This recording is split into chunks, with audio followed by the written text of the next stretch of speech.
Merci, Monsieur le Président. Je rejoins ce qu'ont dit un certain nombre de nos collègues sur la méthode par laquelle vient ce débat. Et alors même qu'il y a eu des propositions de loi, je pense notamment à l'Assemblée nationale, qui n'ont malheureusement pas pu être débattues, ce qui aurait permis de creuser et d'instruire véritablement le sujet. Il y a évidemment beaucoup à faire et on voit que rentrée après rentrée, les choses sont de plus en plus chaotiques en termes d'accueil et notamment depuis la suppression d'un grand nombre d'emplois aidés. Et donc, il y a besoin de créer un statut véritablement attractif pour répondre à la crise de recrutement des AESH. Et les avancées, les quelques éléments qui sont contenus dans le projet de loi que nous débattons aujourd'hui nous semblent insuffisants.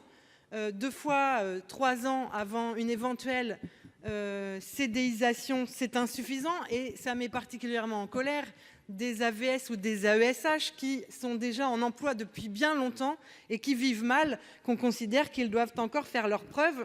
Je pense aussi au salaire qui reste très insuffisant et à la formation, c'est une demande absolument essentielle, évidemment.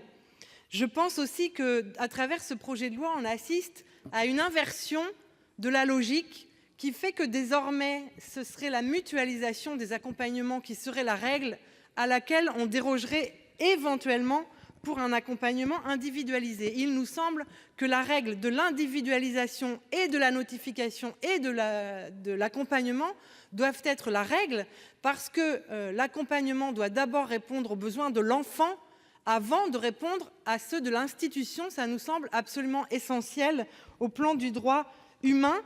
Et d'ailleurs, nous assistons et nous avons écho de choses extrêmement inquiétantes sur des consignes qui seraient d'ores et déjà données dans des académies sur le fait de cesser des notifications ou de ne pas reconduire des accompagnements en attendant les modifications législatives. C'est évidemment scandaleux. On précise même parfois qu'il faut éviter de mettre les familles au courant parce qu'elles pourraient alors être très inquiètes et je vous confirme qu'elles seraient en droit d'être particulièrement inquiètes. Enfin, cette mutualisation n'est même pas de nature à répondre au sous-emploi des AESH et des AVS puisqu'il leur est par ailleurs indiqué que, y compris en matière de mutualisation, ce serait 24 à 30 heures maximum qu'ils seraient amenés à faire, ce qui est loin d'un temps plein, on le sait bien, donc ça ne répond à aucun des enjeux qui sont sur la table. Je vous remercie. Merci. Monsieur Labbé, pour prise de parole.